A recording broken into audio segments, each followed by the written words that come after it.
everybody, and welcome to Run to the Hills bonus show. This week, it's all about the Adidas Terrex kit. We talk shoes and apparel with Rowan Axe. We split the content over 2 shows as there's lots to digest. So it might be worth popping over onto YouTube, where you can also take a look at the items that we are talking about. Also, the end of the shoe section might end a bit abruptly, and the apparel section might start without an intro. Apologies for this. It's just the way the chat went. Hopefully you enjoy our chat with Rowan from Adidas Terrex.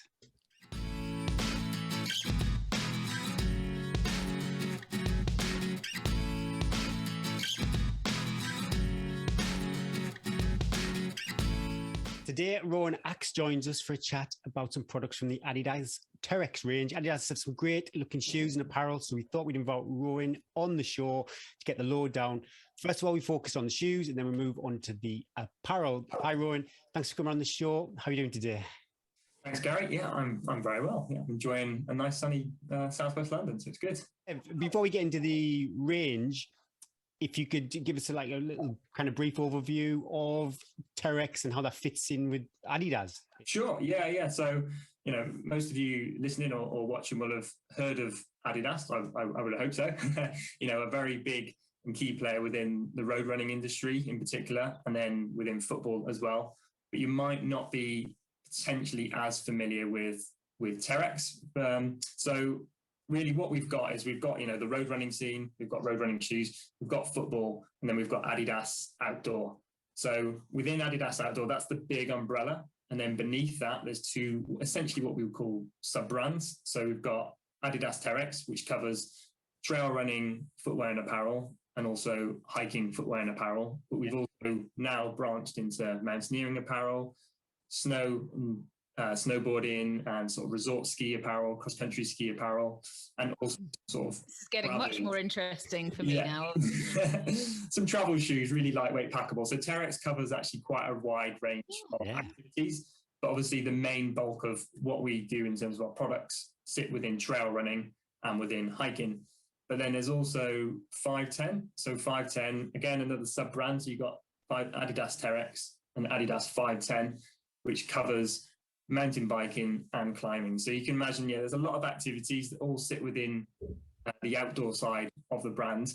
And what's great is over, the last year, we've released our new strategic business plan, and outdoor is a key focus for the brand. So you will see now going forward over the next couple of years, big investments into Adidas Terrex and Adidas 510 products. So we are starting to push our way into the outdoor industry and kind of getting a bit more noticed and becoming a more credible outdoor brand. We will be known as a lifestyle sportswear brand, but being known as an outdoor brand takes a little bit more work to get that credibility against the the known outdoor brown boot brands that are out there. So we are starting to bring out, and I will talk through today, obviously the products that we're creating. But with that key focus from the brands, that's really going to help us push the products and hopefully get them onto the backs and onto the feet of a lot of the consumers out there. Now, we were fortunate enough, we had Tom Evans on the show recently. Any other trail running athletes our audience might be familiar with that are kind of Terrex supported athletes? So UK-wise, that you might have heard of Robbie Simpson. He's based himself most of the time up in Scotland. You've got Holly Page as well, who's currently out in France, on a bit of a Terrex sort of training camp. A bunch of the athletes are based, I think they're based in Chamonix at the minute. Bit of prep ready for UTMB, a bit of a Terrex training camp, which is great. And then Heidi Davies as well is one of our other UK-based, or she's not UK-based, but a UK athletes that's based abroad. So they're the main 4 that we've got. Internationally, you've got the likes of Ekaterina Mityeva. Sorry, struggling. You have to focus on the name. Ekaterina Mityeva. So she's a Russian ultra distance runner. So she's going for UTMB this year. I saw her running with Holly, wasn't she, this week? So very tall with the ginger sort of crazy hair. Yes, she is. Another one, we've got a few key athletes that are based over in the States, and you've got someone like Abby Hall is another one, did the Western States Sabrina Stanley. Yes, exactly. Yeah. So the team is growing, and there's more athletes that are becoming part of the team. Almost every couple of months, there's a new athletes that they're wanting to get involved, which is great. I love that when a brand is going into the trail running scene and they're willing to support athletes at the top of their game. But you look like you've supported a real diverse mixture of athletes as well.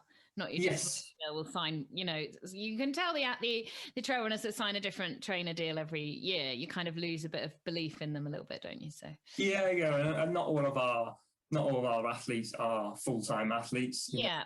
We're giving those the support that they still have a passion of their job on the side that they're doing, and then the support they're getting from Terrex is enabling them to balance both. They're able to still compete at that high level within the trail running, and also continue with their career. So when potentially their trail running days are over, they've still got that avenue, that pathway to go down, which is great. I'd be super curious, to run down through the shoe range. That'd be great. Yeah, for sure. Yeah, so not quite nicely, actually, the beginning of this year, we relaunched the Speed franchise. So we brought in a whole new 4 models of shoes to fill out that franchise and just completely revitalized it. And we're doing the same to different franchises. And I'll touch on them in a sec, just so you kind of know the names of the shoes and where they sit and what sort of trail run they're designed for. But yeah, over the last couple of months, we've invested a lot into our shoes. We've brought a whole new bit of freshness to our trail running footwear, which is great. So I'll start by talking through the franchises. So what we've got, to make it nice and simple, there's 3 franchises to stick with. So we've got a Gravic, we've got Speed, and then we've got TWO. So they're the 3 franchises of trail running shoes that we do. So a Gravic is essentially about protection, made for the mountains, the more technical trail running. So when you come across a shoe that has a Gravic something, that's what the shoe is. Protection, made for the mountains, a bit more duty, hard wearing. We've got Speed, which I said, we've got a whole new franchise, or it's been reimagined. The Speed is all about lightweight. So stripped down, racing shoes, really minimal as possible within the certain models that are sat there. But essentially, it's all about being able to run as fast as you can across the variety of different trail surfaces without to worry about maybe kind of a slightly heavy, overprotective sort of shoe.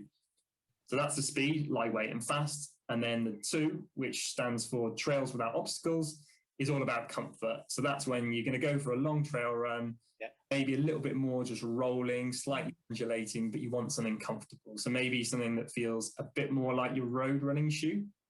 Can tackle trail. You can do a couple of miles on the road, you can get onto the trail, you can do 5, 6, 7, 10 miles on the trails, and you can come back and finish the last couple of miles on the road, and it can balance pretty well across the both, which is quite nice. So yeah, we've got a Gravic, we've got Speed, and then we've got TWO, or 2, which most people say are the franchises. And then within the franchises, there's different models. So at the top, which is very specialist, you've got the Pro. So in the Gravic, you'll have like the Gravic Tech Pro. In the Speed franchise, you'll have the Speed Pro. So these shoes are very specialist in terms of the type of activity or the terrain that they're used for and the distance that you're used for. So very niche. You've got the Ultra models. So Ultra in the name is all about long distance. So you've got a Gravic Ultra, you've got Speed Ultra, and you've got a 2 Ultra. So they're all about providing you with the cushioning and the comfort you need for going anything from a marathon distance to 100 plus miles. So you've got that comfort in there. And then beneath that, at the bottom, we've got Flow. So we've got the Flow models. So we've got the Gravic Flow, we've got the Speed Flow, we've got the 2 Flow.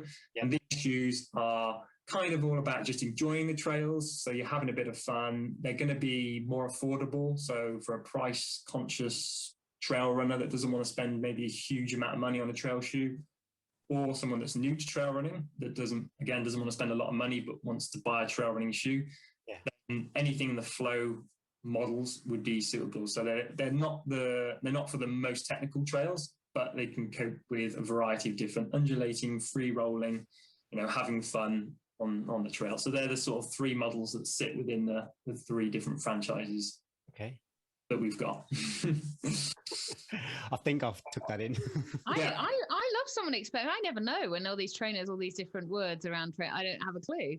Yeah. And so I was really like, oh, okay, so that makes it so easy to understand. Yeah, we so beforehand, we did have a few different acronyms and bits on the end of our shoes, and it just was getting a little bit complicated, a little bit complex, and people were unsure on kind of what it meant. Particularly, anyone new to trail running, they might not understand what it means, and it would put them off, potentially purchasing the shoe. Yeah. I just simplify the terminology and the range as much as possible so it's obvious. The Gravic is protection made for the mountains, speed, which is lightweight, fast, to comfort, and then with the different models in there, just to make it simple and really easy to the consumer when they're looking at purchasing a Terrex trail running shoe. So what's the difference then? Let's take the trail. The Trail Pro, was it you said at the first, or the Graphite Pro, and then you go down the levels. What's the change in the trainer? Mainly in terms of, so as I said, with the Ultra, which I'll grab this. Yeah, let's see it. So this is the 2 Ultra, and there's 2 versions. There's the Parley version and the Prime Blue. Don't need to say too much about that right now, but essentially anything with Ultra in it is all about a thick midsole and cushioning. So it's going to give you that protection for your feet for spending a long time out on the trail. Yeah. Obviously, like I said, with the franchise, if you've got an Agravic version of this, so the Agravic Ultra, it is a long distance trail running shoe built for technical trail runs.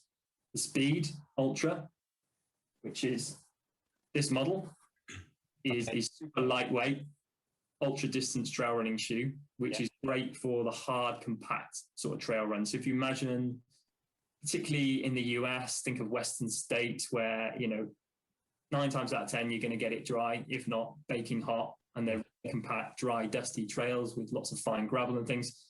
That's where the Speed Ultra comes in. And then the 2 Ultra is, for less technical trails, really good shoe for going from the road to the forest trails, for the sort of gravelly, undulating, rolling hills. Then you get in something that feels like your road shoe that's nice and comfortable. So that's what the Ultra kind of covers. Above that, what I said was the Pro range. So they're very specialist in terms of what they're needed for. So sometimes it can be take the Speed Pro, and this is the soft ground version. Yeah. This is designed really for, take British fell running. Yeah, I can see the lugs on the bottom. Shoe. Yeah, exactly. So being a German brand and obviously being based in Europe, lugs were a big thing for us. Okay. They're a big thing here too, because it hasn't stopped raining for about 4 months. Oh, really? Oh, that's a shame. I know. It might be needing that at UTMB. You will need a shoe like this. Yeah, exactly. And we wanted a shoe that can cope with, the moorland, the soft, boggy, saturated ground that we have so often here in the UK. Yeah. So this is obviously a very specialist shoe designed for the soft ground. There is another version of this just called the Speed Pro. So imagine a shoe looks very similar, but with slightly smaller lugs. Okay. Just the same sort of shoe, but not for the soft ground, for the more hard, compact, short, sharp, really fast kind of racing in shoes like this. And then right at the bottom, the Flow. So I said the Flow was all about, having fun on the trails. Yeah. Not the most overly complicated in terms of tech, but still a lot of tech in there that makes you confident and, can make you sort of secure footing, and you can actually go out and enjoy the trails without having to worry about your foot moving around, slipping and sliding. So that's where the Flow shoes come in. You're getting a bit of, a nice balance between comfort and protection in the shoes, but essentially what they are is a shoe that's at a price point that is affordable to the large majority of the trail running consumer, where you're getting a good balance between lugs that aren't too deep, but lugs that aren't too short at the same time. So anything in the Flow is really, really good for someone that is going to be running out of the door. So you get a couple of miles from your house on maybe something quite firm, could be tarmac, could be concrete, but you don't obviously change your shoe to get into something like this. So you can carry on in a shoe like this when you get onto the trails. So they're the sort of 3 models that sit across all of the different franchises. Could we go into a bit of with the flow? I suppose it's not so people won't be kind of picking it apart as far as look, depth, and weight and stuff like that. But maybe the more specialist shoes, yeah. If we could go into a bit of detail, I saw though on the side of the shoe you just held up there the 225 on the side. Was that referring to its weight? Is that? Yes, yeah. So the great thing about a lot of our shoes is kind of gives a bit of a cheat sheet with the shoes. So it gives away the weight of the shoe. Yeah. And on a lot of our new models anyway, you can't really see. If I come really close to the camera, can you kind of... why I'm looking in. Yeah, sorry about my nails. So you can see it better in real life, but essentially it tells you the weight of the shoe. Yeah.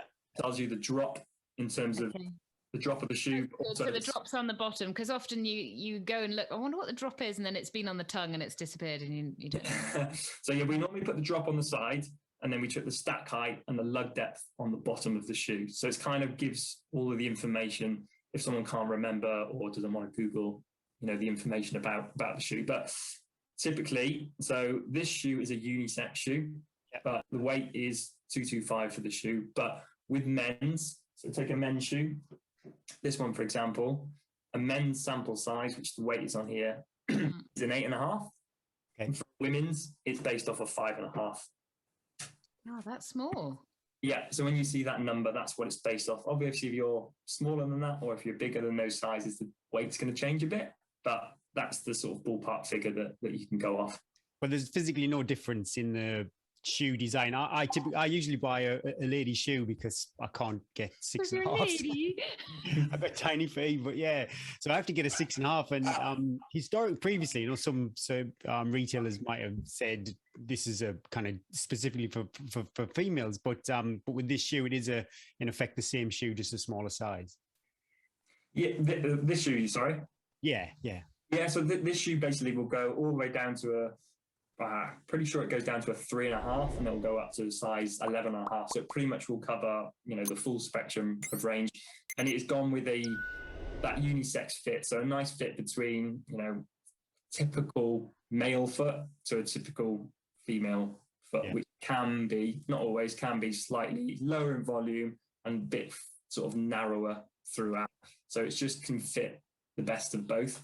And that's what we've gone for with a lot of our shoes. In terms of the women's shoes are, ever so slightly narrower throughout, not a huge amount. It's really more about the fact the shoe goes down to a smaller size. So shoes going forward, one of our new shoes that we're going to release soon called Soul Stride. So it kind of completely doesn't sit within the graphic, tune, speed and flow, all those sort of names. It's a Soul Stride. It's a really affordable, more of a road running hybrid trail shoe, which sits at about £70 price point. That's built off a female specific last. So they've taken, a range of different females' feet, and they've built a last of the shoe that fits more of the female foot. But typically, it's really just a shoe that will go down to, the female sizing. Do you do different widths of shoes? So that's one thing we don't have within our trail running shoes yet. They're just the standard width. If you get anything in the speed franchise, you're looking at more of a sort of racing fit. So it's going to be... Yeah, that's why I asked, because I noticed that and I was like, that looks narrow for... Yeah, slightly narrow. Definitely narrow in the heel and the midfoot for like a nice lockdown feel.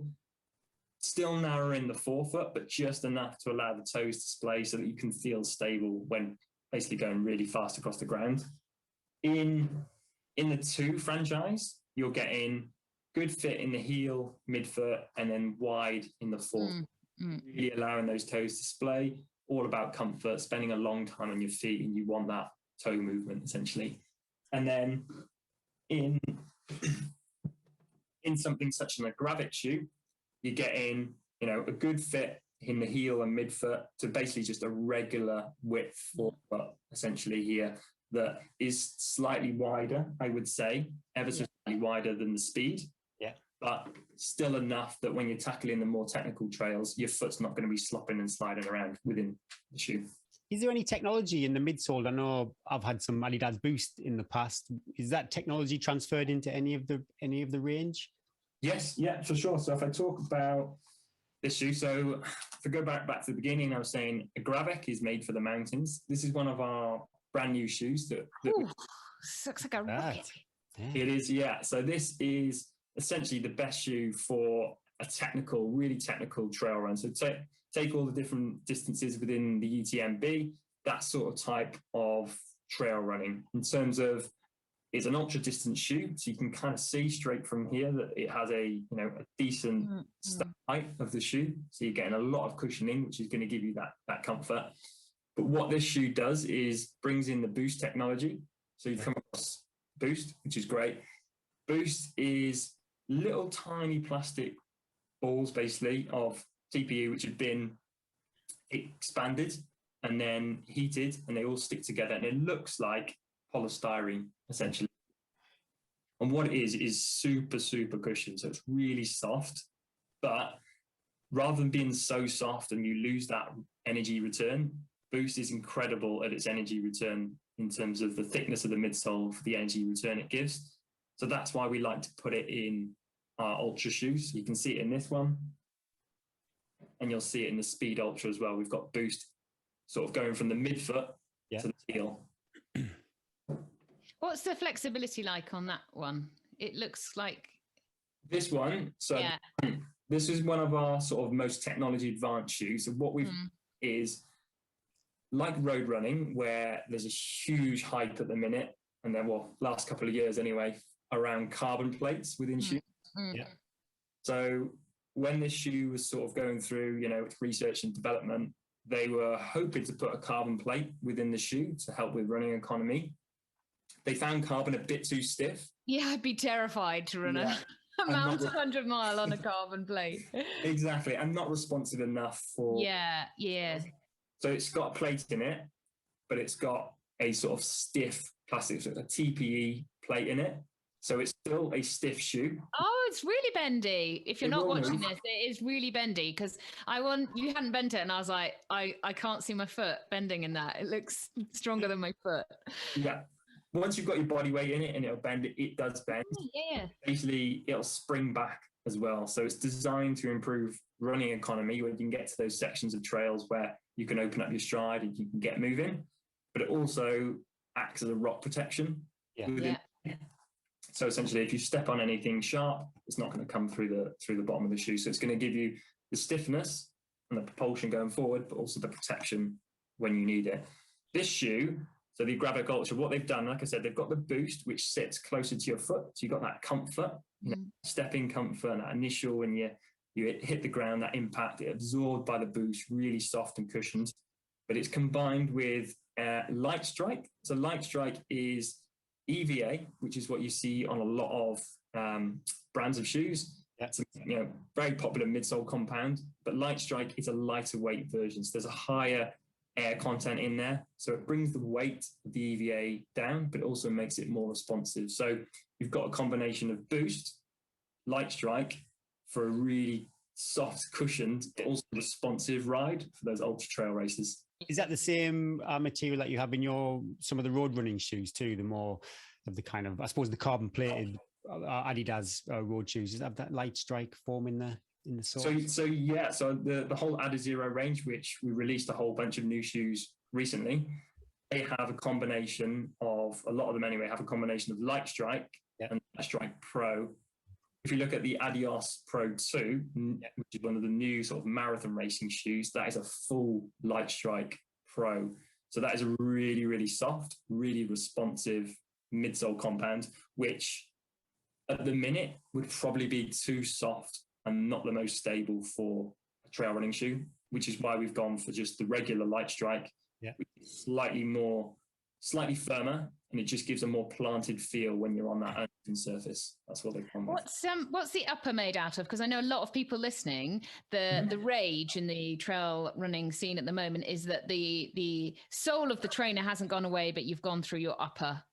Your toes have gone through it, especially with ultra running. You can wear out a pair of trainers on a 100-mile race by your toes going through the toe box or outside.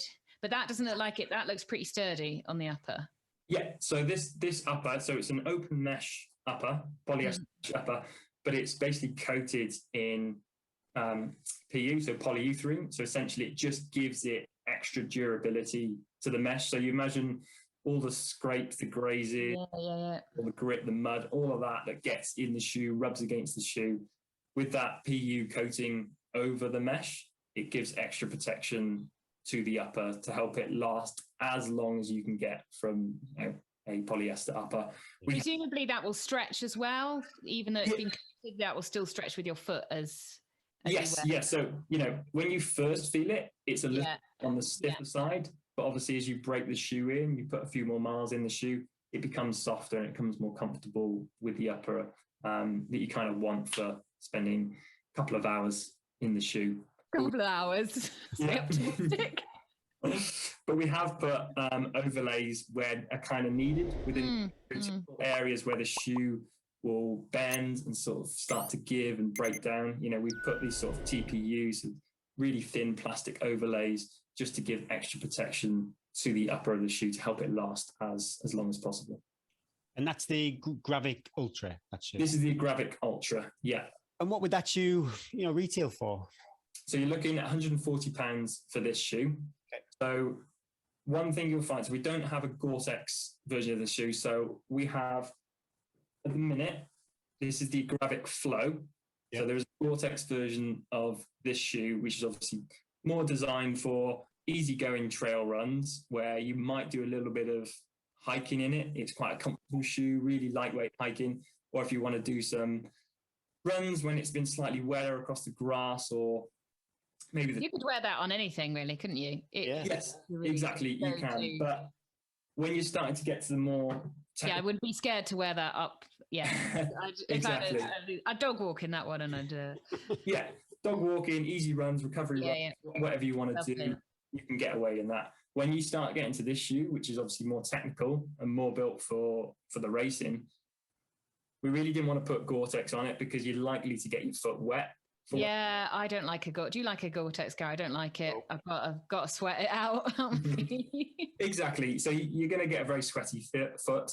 You might have to cross a stream, whatever. It's going to get wet and moist inside your shoe. So that's where we've made the mesh as open as possible, so that the heat and the sweat can get out as quickly as possible. But also, if you do submerge your foot at all across the run, then the water essentially can come out of the shoe as quickly as possible. So it's not an upper that's going to absorb and soak up the moisture. Yeah. Just make the shoe really, really heavy. So that's where we've gone for that really thin coated mesh so that it doesn't absorb any of that wet. And what's the kind of drop on that and the lug depth? So this shoe has an 8mm drop. So what do you want it to go when you're spending a long time? Perfect.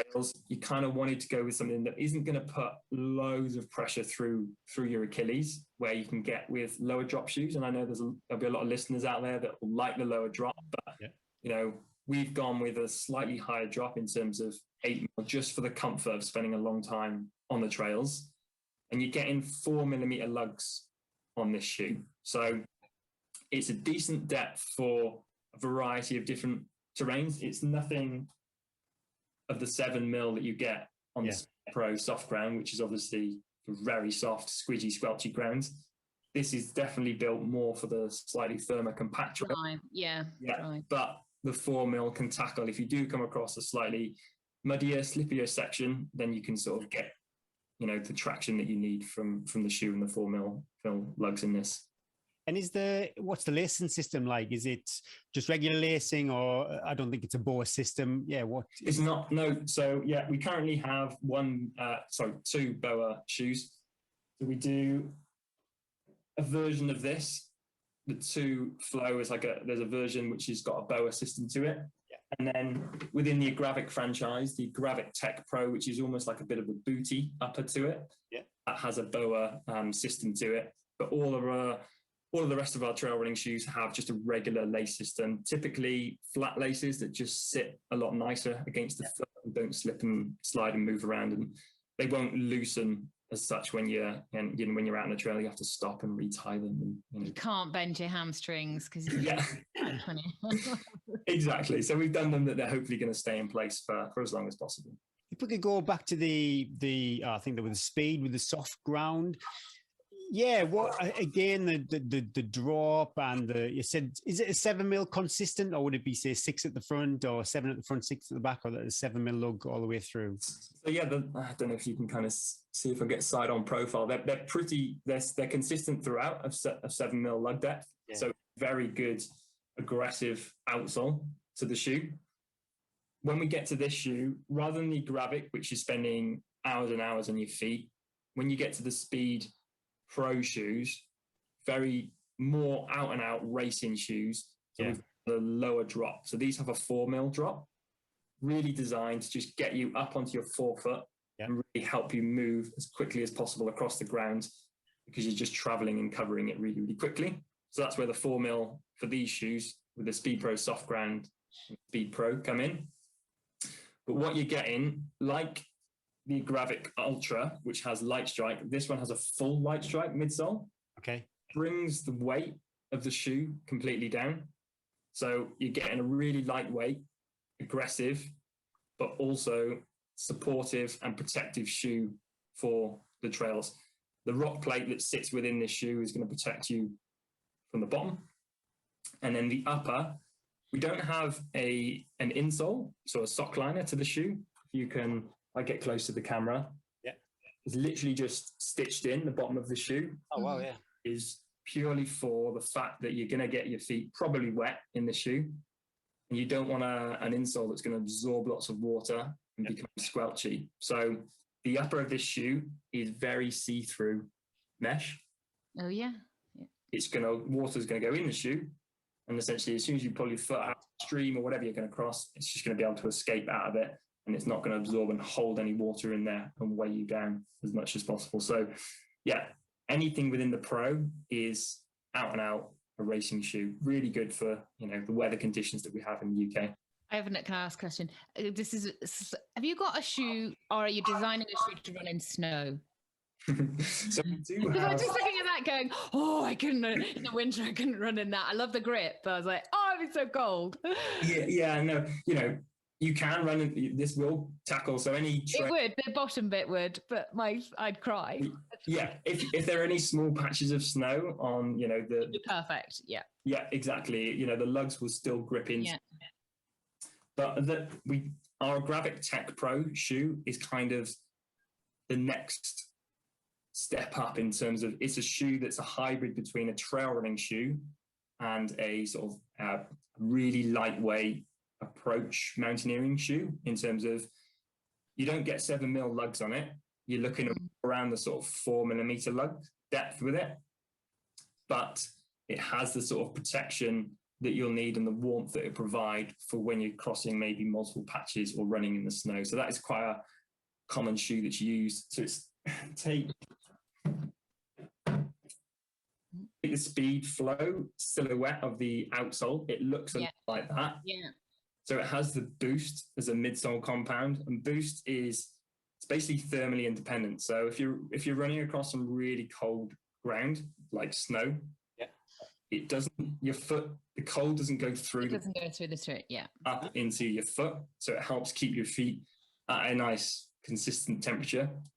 But it's got a more booty-like which comes up over your ankles. So if you're going to be going through some snow, it's not going to go through the top of the shoe.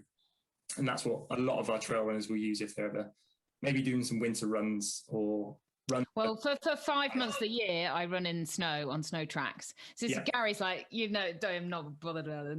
But it's a real deal, and finding the right shoe. But actually, the grip is really unimportant, because in the snow, it's a little bit of grip is actually all you need. It's much more the warmth of the foot and the protection of the foot. Yes, and that's where the Gravic Tech Pro comes into play, essentially, to be honest. So that's where Boost really comes into play against the really cold of the snow, and then the booty upper to it just stops the snow coming down through your sock and then into your... Crying. And yes. Yeah. That's how you could market it. It stops you crying and going home. So you said right at the beginning that you had Tom Evans on the podcast. Yeah. Weeks back. Yeah. So this shoe, which I've briefly touched on, Tom had big involvement with this shoe in terms of the development and design of the shoe. So essentially what he did with Terrex was he wanted a shoe that was really fast, but also lightweight and cushioned for those ultra long trail races, such as the Western States that he was third, I think he was in 2019. Yeah. So he wanted a shoe that could basically cope with those sort of trails and those sort of conditions.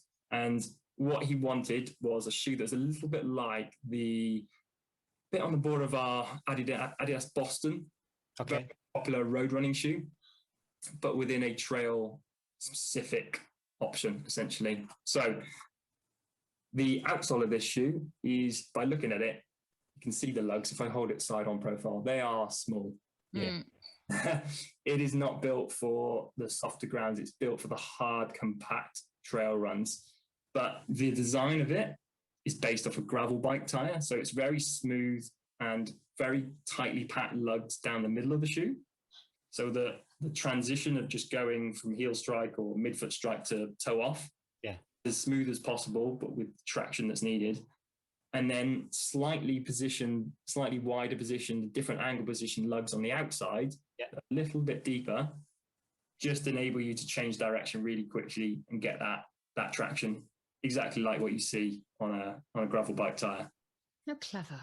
Yeah. Tom wanted a shoe as well that was really light, not, he didn't want to be bogged by an overly heavily cushioned shoe, but he wanted enough that could cope with those long distances. So that's where they put the boost from the sort of midfoot to the heel. So you get all of that cushioning. Start to fatigue towards the end of your ultra, you're going to be going more midfoot to heel strike. It's inevitable. It's going to happen. So you want that protection and cushioning under there. Has it still got a rock plate, that trainer? This one doesn't. No. So this one has, just to give it some sort of stiffness, they put a torsion system in the middle of the shoe. Okay. It just allows it to sort of flex a bit more independently from the rear to the front of the shoe. But it's all about being able to feel the trail, feel nice and planted, and travel as fast as you can. Is that sole thick enough, though, on like a rocky trail? So if they were like, if you're trying to think, top of Ben Nevis, where you've got some big sort of you might start to feel them a little bit more through this midsole because it is quite thin. But anywhere the trails are more compact, slightly finer, then there is enough cushioning in the forefoot of this that it's not going to stick through and hurt your foot all the time. We just had Lake 100, which in the UK it's a bit of a blur. Do you remember? Was it last weekend? I remember. Now that is Gary. That's a real mix. You've got lots of road section as you kind of come into, say, Ambleside. You've got some pretty technical trail, and you've also got some, if it's wet, some slippy, grassy sections. What would someone knocks on your door and asks you for what shoe would you recommend? Gary next week. What shoe should I wear next year? So for me, for something like that, I would be more torn towards a little bit like this kind of shoe, that it can cope if you have to run on any road firm sections to it, even though it's obviously made for the mountains. It's more for the aggressive sort of trails. It can tackle a bit of both. You're getting the protection from it, you're getting the cushioning that you'll need, but also it can just transition nicely from a variety of different trail terrains, whether that be... For people listening, what's that one called? If people aren't watching and they're listening, what are you holding up? The Agravic Ultra. The Agravic Ultra, because I think everyone the ballot comes up soon, doesn't it, for the Lakeland? Everyone will be like, what was that trainer? What did he say? So this is the one that I was mentioning, has that plate within it, TPE, that stiff plastic plate, which gives the protection, acts as a rock plate, but also improves with the running economy. So any sections that you get onto that might be more like, canal, towpath, gravel, or tarmac, the running plate comes in and really helps you, takes a lot of, the midfoot, the Achilles calf complex, all that work, takes a lot of it away and just enables you to just sort of focus on the race as much as possible rather than just fatiguing all the time. So crying, Gary, on the drama. No drama with me. That was £140, that one, was it? £140, yeah, for the Agravic Ultra. Yeah. Actually, it'd be pretty interesting if you could just, I suppose, hold the other shoes up and repeat what models they are and what they cost, just because if this goes out on YouTube, then that'll visually be... Yeah. So for anyone watching, I'll start with the Agravic. So this is the Agravic Flow.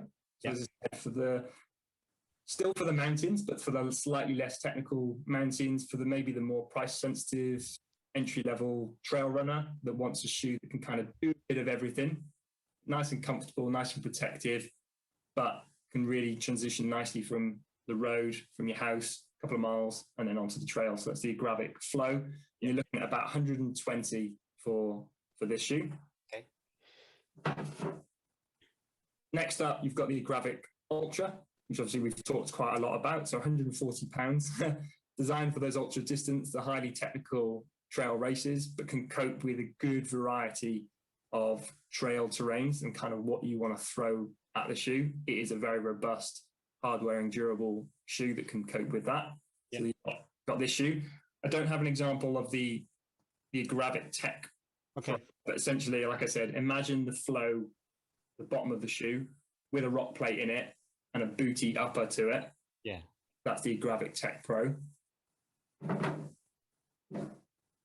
In the Speed, so the shoe below this, there's the Speed Flow, which at £100 is a really nice, affordable, good amount of cushioning for a lightweight, stripped down racing shoe. Above it, you've got this one, which is the Speed Ultra. So it's going to set you back a bit more, £160 for the Speed Ultra, unfortunately. But like I said, you're getting that nice combination between boost and the light strike that comes into the forefoot, and as minimal weight as possible within the shoe.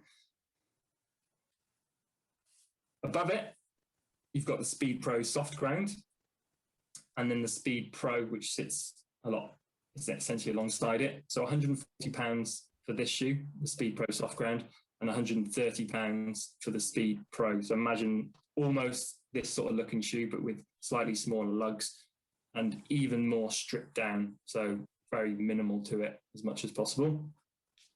And then within the 2 franchise, the only one I've talked about is the 2 Ultra, and this is the 2 Ultra Prime Blue. This is 160, and it's got the full length boost to it. So you'll probably find with a shoe like this that maybe the outsole will start to wear away, or the upper will start to wear before the cushioning goes. Typically, the cushioning is one of the first things to go, and you're kind of like, yeah, my shoe's ready to be replaced. It's not giving me that same responsiveness. Whereas with Boost, it is so durable, so long lasting that it'll outlast the shoe for sure. So that's what you're getting with the durability of a shoe like this, which costs £160. Awesome. I think nowadays people are getting much more aware of the sustainability of their trainers and trying to prolong the life of their trainers, and supporting brands that are also following that sort of model. And Salomon have tried to make stuff out of recycled goods. And what sort of the lifespan are you expected out of this trainer, and what are Adidas Terrex doing to sort of work with the environment and use materials that are sustainable, that are recyclable, etc.? Yeah, so we are actually taking sustainability very seriously as a brand. We are a big global sportswear brand, and unfortunately we will be contributing, and we have been contributing to the problem of lots of plastic waste. With most of our products are made out of plastic, polyesters, the nylons that you'll get, and that is what most high performance products have in them. But we are taking a step in terms of within the outdoor in particular. By 2023, any polyester that is used within our products is going to be from recycled sources, which would be great. So we're going to completely eliminate any virgin polyesters. It's going to be 2025 for the whole brand. 2024 for the whole brand, 2023 for the outdoors. If you take a shoe like this, the 2 Ultra, I mentioned Prime Blue right at the beginning. So when you talk about sustainability with Adidas, we have a 3-loop sustainability strategy. So we've got 1 loop here, which is what we're in at the minute, which is the recycled loop. So this is where we are using recycled plastics in our products. So take this shoe, for example, the upper of the shoe, around 70% of the upper is made with Parley ocean plastic. Yeah. So Adidas have got a partnership with Parley for the Oceans, and they collect plastic waste that's been, washed up onto beaches, coastal communities, things like that. They send it off to a factory. It gets refined and turned into high performance polyester, and then then gets put into our products. So we use Parley ocean plastic and recycled polyester in the upper of the shoe. So that's where the sustainability is coming in to our shoes. And Boost is it's not recycled material at the minute, but it is a durable, long-lasting material. So you try and get a longer lifespan out of a shoe that has a Boost midsole than you would probably typically get from a shoe with an EVA sort of midsole compound. So that's the recycled loop that we're in at the minute. What we're hoping to get to is this circular loop. So essentially, this shoe, at the end of its life, so someone has used it for, say a year, a couple of years, depending on how much running they do in the shoe, they can send it back to Adidas. We can just shred the shoe down and basically turn all the raw materials from the shoe back into another shoe. So it's a complete circular loop. That's the dream, isn't it? That's the dream. It is. It hurts me. I broke the frame. I'm like, well, what do you do with them? Yes, and we have. So within hiking of Terrex, we've got a free hiker that's made to be remade, and that shoe is completely made out of TPU. So it's one material that makes the whole shoe, and essentially having one material of the whole shoe just makes it really easy to shred down, turn back into a shoe. So we've got that, and it's the same within running. We've got an Ultra Boost, which is a made to be remade Ultra Boost, which is all made out of TPU. You can shred everything, melt it back down to the raw material, and then essentially turn it back into a high performance sportswear shoe. So there are some models out there that are already doing that. And the hope is that, as we progress, we can start to get more products across our whole range, especially within Terrex, that are in that sort of recycled loop and then in the circular loop. But essentially the whole goal will be this regenerative loop, which is making a shoe from nature. So imagine this, the upper, the outsole, and the midsole, all of it made from natural materials, so that when the shoe hits the end of its life, gets thrown away, shredded down, whatever happens to it, essentially there's no long-lasting effects to the environment because it's made of natural materials. It can break down rather than go into small little microplastics that end up just never disappearing. Yeah, that sounds great. Oh, thank you. Yeah, really appreciate your time. Thanks for coming on. No, you're up. Yeah, thanks for having me. And all of these items are available across all the different retailers. So just have a little shop around, do a bit of research, and have a listen to what I was talking about, and then just refer it to what you're seeing on there. You can kind of get an idea of what the products have got to offer. So it's good. It's one for YouTube, this show, I think, Eddie. We need to. Yeah. It's more. If you're just listening to it, you're probably completely lost. Well, I was fascinated. I never listened about kit so much. Normally, I just get what's given to me and I wear it. I was like, oh, that's really interesting. Awesome. Well, you take care. Thanks a lot, Rowan. Thank you, Rowan. Yeah, thanks both. Cheers. Bye.